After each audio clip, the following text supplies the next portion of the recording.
ጀግናው የኢትዮጵያ አየር ኃይል 90 ዓመታትን ባስቆጠረ ጉዞ የሀገራችንን የአየር ክልል በአስተማማኝ ሁኔታ በመጠበቅ በመስዋዕትነት የደመቀ አኩሪ ታሪክ የሰራ አንጋፋ የአቪዬሽን ተቋም ነው። ለዚህም ታላቅ የምስረታ ክብረ በዓል ዓለም አቀፍ ደረጃውን ጠብቆ ተዘጋጅቷል። ዘመኑ የደረሰበትን የአቪዬሽን ቴክኖሎጂ በቅርበት ለመመልከትና ለመዳሰስ ሁላችሁም ተጋብዛችኋል። ለቴክኖሎጂ አድናቂዎች አነቃቂ ተሞክሮ የምታገኙበት የአቪዬሽን ኤክስፖ የአንበሶቹ ሰማይ ኢትዮጵያ በሚል መሪ ቃል በዓለም አቀፍ ደረጃ ስመጥር የሆኑ ሀገራት አየር ኃይሎች የሚሳተፉበት ጥቁር አንበሳ የአየር ትርኢት። ኑ ሁሉንም በአንድ ቦታ በነፃነት እየተዝናኑ የሚጎበኙት ታላቅ ዓለም አቀፍ የአቪዬሽን ኤክስፖን በቢሾፍቱ አየር ኃይል ግቢ ውስጥ ከጥር 15 እስከ ጥር 19 በደማቁ ያክብሩ። በዚህ ታሪካዊ ኤክስፖ ላይ ለመሳተፍ የመግቢያ ትኬቶቹን ኦንላይን በwww.etaf90years.com በአዲስ አበባ መኮንኖች ክበብ፣ በስካይላይት ሆቴል፣ በሂልተን ሆቴል፣ ኢሊሌ ሆቴል በተጨማሪም በ11ዱም ክፍለ ከተሞች እንዲሁም በቢሾፍቱ፣ በአዳማ፣ በሞጆና በሌሎችም አቅራቢያ ከተሞች በመግዛት መታደም ትችላላችሁ። የኢትዮጵያ አየር ኃይል የነጻነትና የአንድነት ምልክት።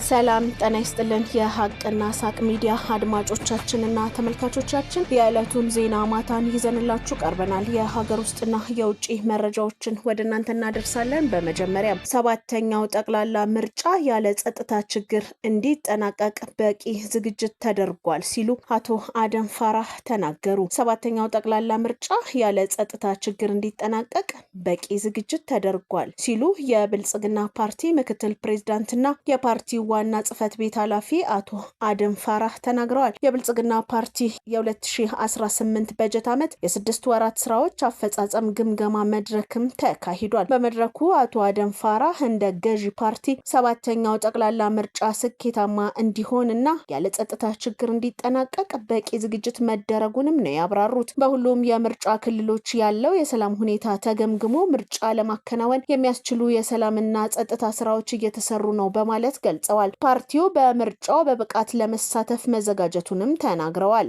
ባለፉት 6 ወራት በተከናወኑ የፓርቲ ስራዎች በርካታ ውጤቶች መመዝገባቸውንና ተሞክሮ የተወሰደባቸው መሆኑንም ነው ያብራሩት።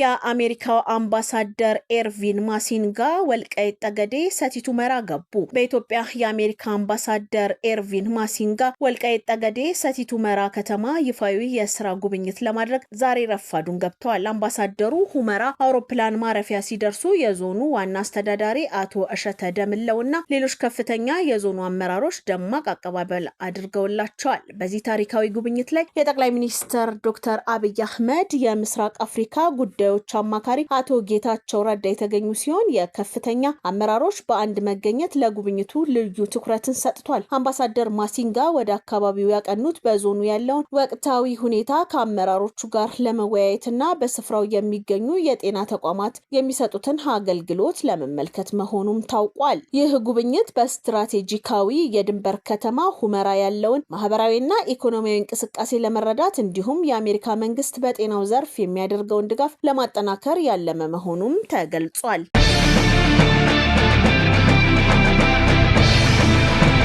በመቀሌ ለጦርነት ዝግጅት በሚል ነጋዴዎች በግዳጅ ገንዘብ እንዲያዋጡ ትዕዛዝ መተላለፉ ተሰማ።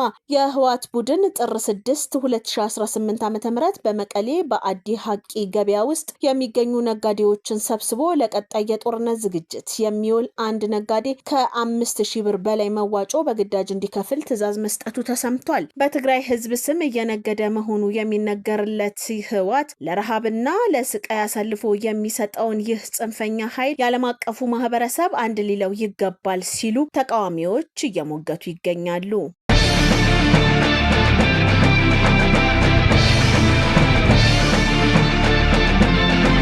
የካፒቴን ማስረሻ ሰጤ ወንድም በዘመነ ካሴ ትዕዛዝ መረሸኑ ተሰማ። ዘመነ ካሴ እጅ የሚሰጡ አመራሮችና ታጣቂዎች መበራከታቸውን ተከትሎ እጅ በሚሰጡ እንዲረሸኑ ትዕዛዝን ማስተላለፉ ታውቋል። በዚህም መሰረት ከ30 በላይ ታጣቂዎች የተረሸኑ ሲሆን የካፒቴን ማስረሻ ወንድም ከተረሸኑ ውስጥ አንዱ መሆኑ ተረጋግጧል። ዘመነ ከጎጃም አልፎ በሸዋ ታጣቂዎች ላይ ግድያ እንዲፈጸም ትዕዛዝ ያስተላለፈ ሲሆን በሸዋ የማስረሻ ሰጤ ወንድም አብርሃም ሰጤ በደብረ ብርሃን ወረዳ ሳቲት ኪዳነ ምሕረት አካባቢ ዘመነ ካሴ በመደበው ገዳይ ስኳድ ተረሽኗልም ተብሏል። ዘመነ የህወሓትና የሻዕቢያ ተላላኪ በመሆኑ ሰላም ፈላጊዎች ላይ የሞት እርምጃ እየወሰደ ይገኛልም ይላሉ ከውስጥ መረጃውን ያቀበሉን። ዘመነ ለስልጣንና ለግል ጥቅሙ ሲል የአማራ ህዝብ የሰላም አየር እንዳይተነፍስ ታጣቂዎችን ማሰቃየቱን ይዟል የሚለው መረጃው ከወዲሁ እጅ ይሰጣሉ በሚል ብቻ ታጣቂዎቹ ላይ ጥቃት ማድረሱን ተያይዞታልም ተብሏል። ታጣቂዎችም እርስ በርስ ያላቸውን ቂም እርስ በርስ በመሰጣጣት እየተገዳደሉ እንደሚገኙ የሚወጡ መረጃዎች ያመለክታሉ።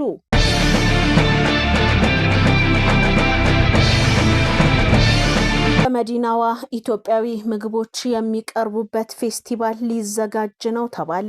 የአዲስ አበባ ቱሪዝም ኮሚሽን ኢትዮጵያዊ ምግቦች የሚቀርቡበት ፌስቲቫል ሊያዘጋጅ መሆኑን አስታውቋል። ጋስትሮኖሚ የተሰኘ ፌስቲቫል የሚዘጋጀው የአዲስ አበባ ቱሪዝም ኮሚሽን ጎልደን ግሩፕ ሆስፒታል ከተሰኘ ድርጅት ጋር በመተባበር መሆኑ ተገልጿል። የፊታችን ቅዳሜና እሁድ ክፍት በሚሆነው በዚህ ፌስቲቫል ላይ ኢትዮጵያዊ ምግቦች፣ የምግብ ግብአት አቅራቢዎች፣ በሆቴሎችና በዘርፉ የተሰማሩ ከ100 በላይ ድርጅቶች ተሳታፊ ይሆናልም ተብሏል። የአዲስ አበባ ቱሪዝም ኮሚሽን አቶ ሁንዴ ከበደ የጥምቀት ከተራ በዓልን አስታኮ በተዘጋጀው በዚህ ፌስቲቫል ላይ በርካታ የውጭ ሀገር ዜጎች የሚታደሙ ሲሆን ከ20 ሺህ በላይ ሰዎችም ይጎበኙታል ተብሎ እንደሚጠበቅ መግለጻቸውን ኤኤምኤን ዘግቧል። ፌስቲቫሉ በሚሊኒየም አዳራሽ ጥር 9ና 10 ለ2 ቀናት ለህዝብ ክፍት ሆኖ እንደሚቆይም ነው ዘገባው የሚያመለክተው።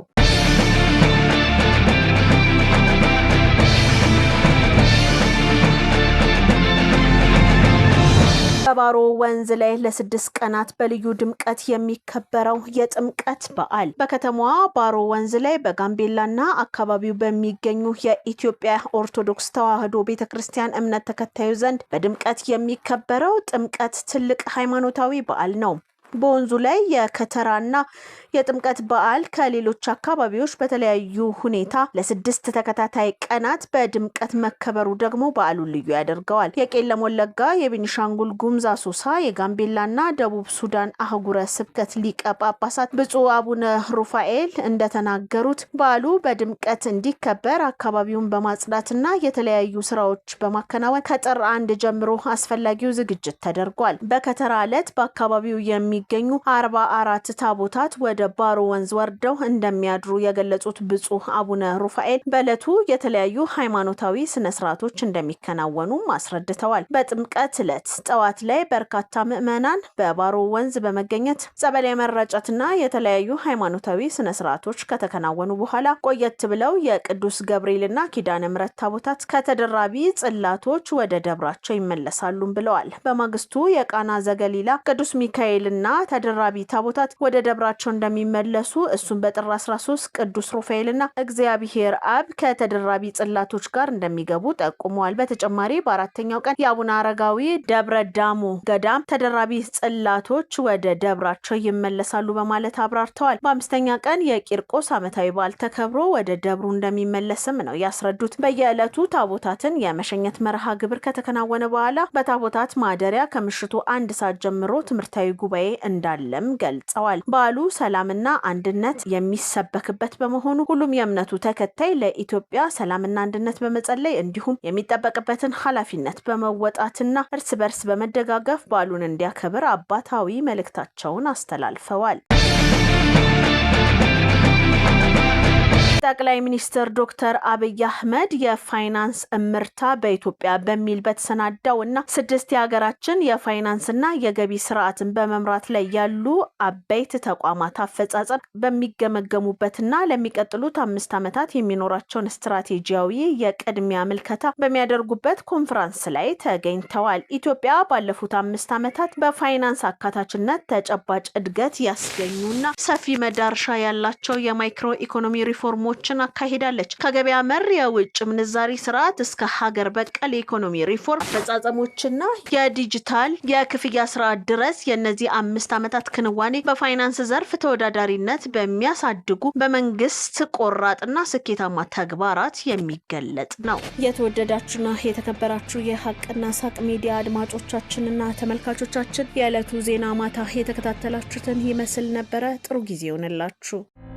ጀግናው የኢትዮጵያ አየር ኃይል 90 ዓመታትን ባስቆጠረ ጉዞ የሀገራችንን የአየር ክልል በአስተማማኝ ሁኔታ በመጠበቅ በመስዋዕትነት የደመቀ አኩሪ ታሪክ የሰራ አንጋፋ የአቪዬሽን ተቋም ነው። ለዚህም ታላቅ የምስረታ ክብረ በዓል ዓለም አቀፍ ደረጃውን ጠብቆ ተዘጋጅቷል። ዘመኑ የደረሰበትን የአቪዬሽን ቴክኖሎጂ በቅርበት ለመመልከትና ለመዳሰስ ሁላችሁም ተጋብዛችኋል። ለቴክኖሎጂ አድናቂዎች አነቃቂ ተሞክሮ የምታገኙበት የአቪዬሽን ኤክስፖ የአንበሶቹ ሰማይ ኢትዮጵያ በሚል መሪ ቃል በዓለም አቀፍ ደረጃ ስመጥር የሆኑ ሀገራት አየር ኃይሎች የሚሳተፉበት ጥቁር አንበሳ የአየር ትርኢት። ኑ ሁሉንም በአንድ ቦታ በነፃነት እየተዝናኑ የሚጎበኙት ታላቅ ዓለም አቀፍ የአቪዬሽን ኤክስፖን በቢሾፍቱ አየር ኃይል ግቢ ውስጥ ከጥር 15 እስከ ጥር 19 በደማቁ ያክብሩ።